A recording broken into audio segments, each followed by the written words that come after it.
Good evening, everyone. Good evening. Yes, I've been up at the crack of dawn. When am I not up at the crack of dawn? But I had to go outside of London today, and I just got back about an hour ago. So it's been quite a long day. A little bit tired. And here's my green tea.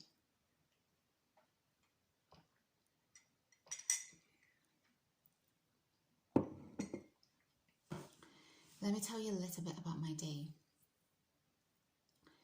Have you ever watched a series called Lady Chatterley's Lover? The original. I think there was a remake done of it, but I'm not talking about that one. I'm talking about the original starring Sean Bean. I might link it below for you. It was a series that was filmed in the UK. Did I mention that it's a D.H. Lawrence book? And it starred the very charming Sean Bean. And Sean Bean, I think he did that film. I've talked about Sean Bean before.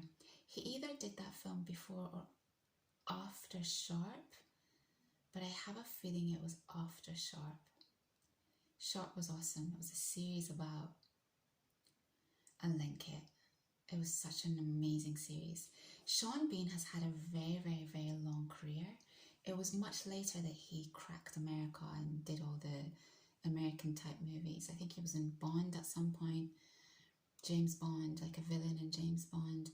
And I think he's been in Game of Thrones at some point as well, if I'm not wrong.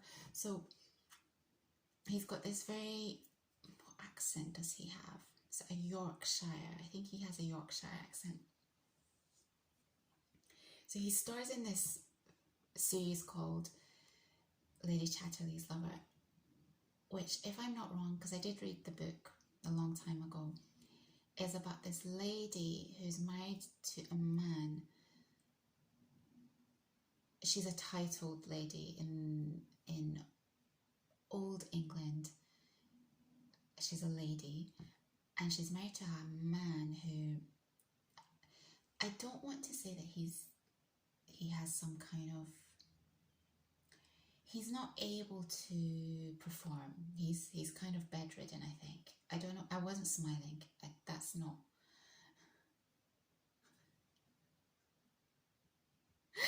I'm smiling because I don't talk about these kind of things on my channel, but you've got me on a day where I'm just feeling a little bit free. So he can't perform, and I think they love each other from my memory. I think she loves him, but she's young, and I don't know if they have this country house or whether that's where they live. I can't remember. My memory's really, really sketchy on this, but they have this guy who works at one of their houses, one of their estates in Old England. And he's, now I need my book, you guys. We can't do this without me knowing what Lady Chatterley's Lover is about, D.H. Lawrence. There's a point to this story. You have to stick with me, okay? I suppose you could fast forward, even though I don't even know what I'm going to say. But you can fast forward Lady Chatterley's Lover. So I love Sean Bean. I don't know if I've said that enough times, but I really, really like him. And, oh, Lady Chatterley's Lover is the final novel by English author D.H. Lawrence.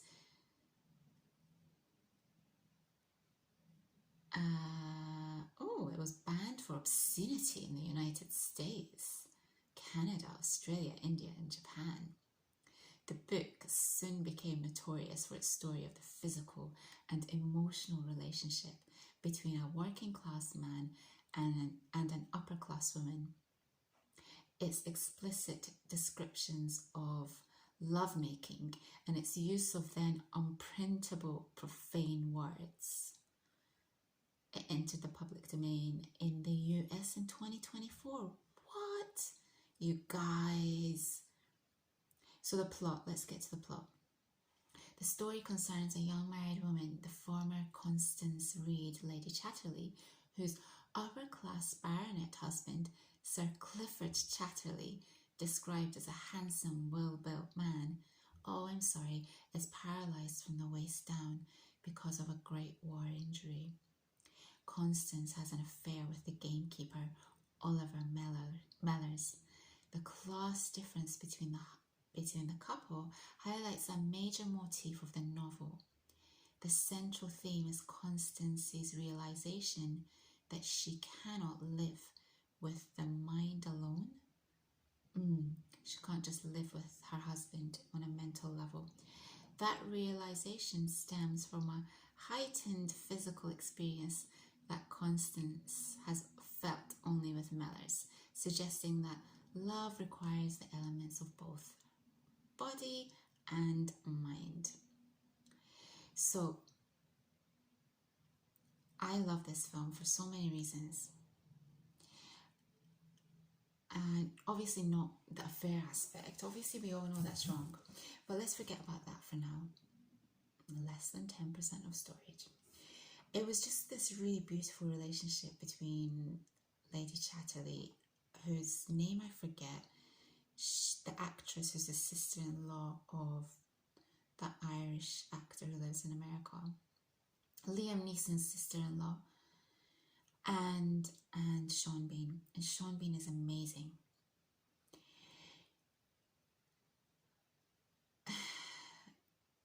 So something about Sean Bean's character, he's like a proper man.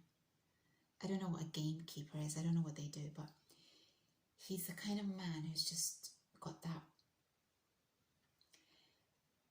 rough and tumble way about him. He's just a proper man. I can't really express it any other way.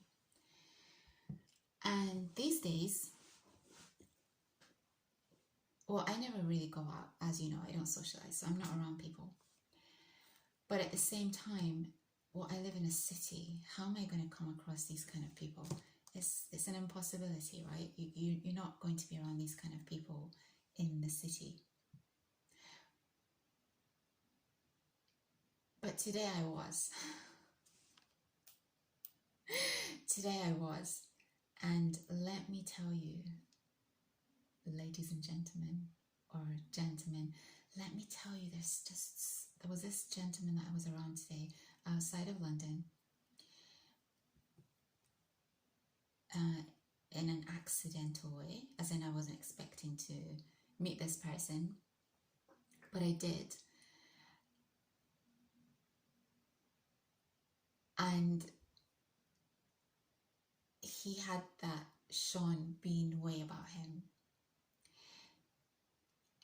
And he was, I can't believe I'm telling you this. He was drilling, don't ask. Ask me no questions and I will tell you no lies. He was drilling and he was drilling into wood, and he was just doing carpentry type stuff and various other things. And he was in all grey, and you know, I love the colour grey. And he was rugged, you guys, he was rugged. There was just a ruggedness about him, like he just walked out of the woods like he was Sean Bean or something. And he was just a man, you guys. And I kept looking at his hands, because he had these weathered hands, strong weathered hands. And all I can say is that it's very rare for me to come across people in London that I just have some kind of reaction to. But I can tell you that I had some kind of reaction to this man. And I think it's just the sheer masculinity. He was just so masculine. And my idea of masculine is very different to what you as men are sold on the internet space. Masculinity to me is not these guys who are selling masculinity. Not at all. it's this, how to explain it? I'm going to try really hard because I think this is important. He was just completely himself, completely at ease with himself, and he was at one with nature, and he understood nature. He understood how nature worked. And on top of that, he was building stuff, and he was drilling things, and he was in complete control of all the stuff that he was doing. And then he had these hands I couldn't stop looking at, which were just so attractive. And I left and I thought, I will never see this gentleman again. But by Jove, and yes, I did say by Jove, by Jove,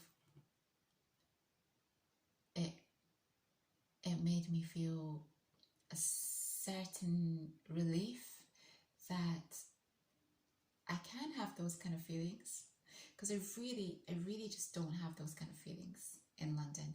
And I don't know if it's just because I'm always in the same type of areas. I don't think that's what it is though. I think men in London, they're not, they're office workers. I'm sorry if you're an office worker. Please don't judge me for saying this, but they're not men who work. And even all the tradespeople that I'm around, not like I'm always around them, but the past few years I've met quite a few tradespeople, as you guys know. He wasn't like them. He wasn't even working class, and I don't like to use classist terms. He had a really lovely accent, actually.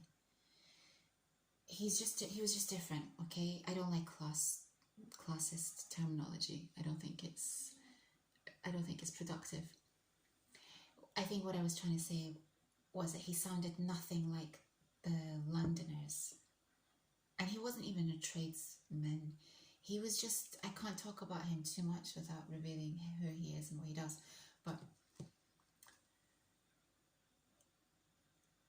I think this is what's missing in the world, guys. It's men who have this Sean Bean, Lady Chatterley's vibe about them.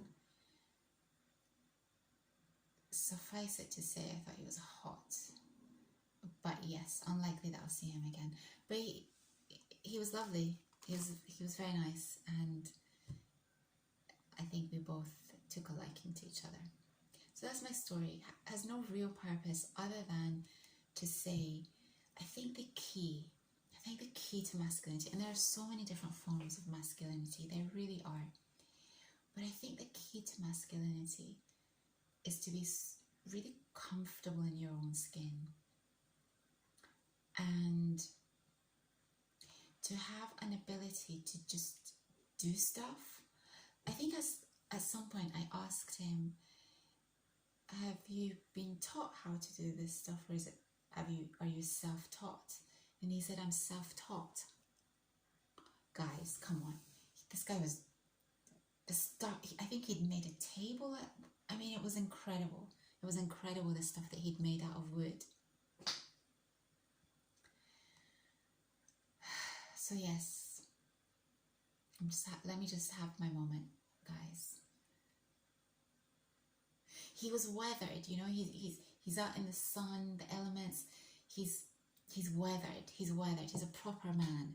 None of this putting moisturizer on, and none of this taking care of. He was just, there was just something. Was he even, yeah, I'll leave it there, because now I'm just sounding like a giggly teen.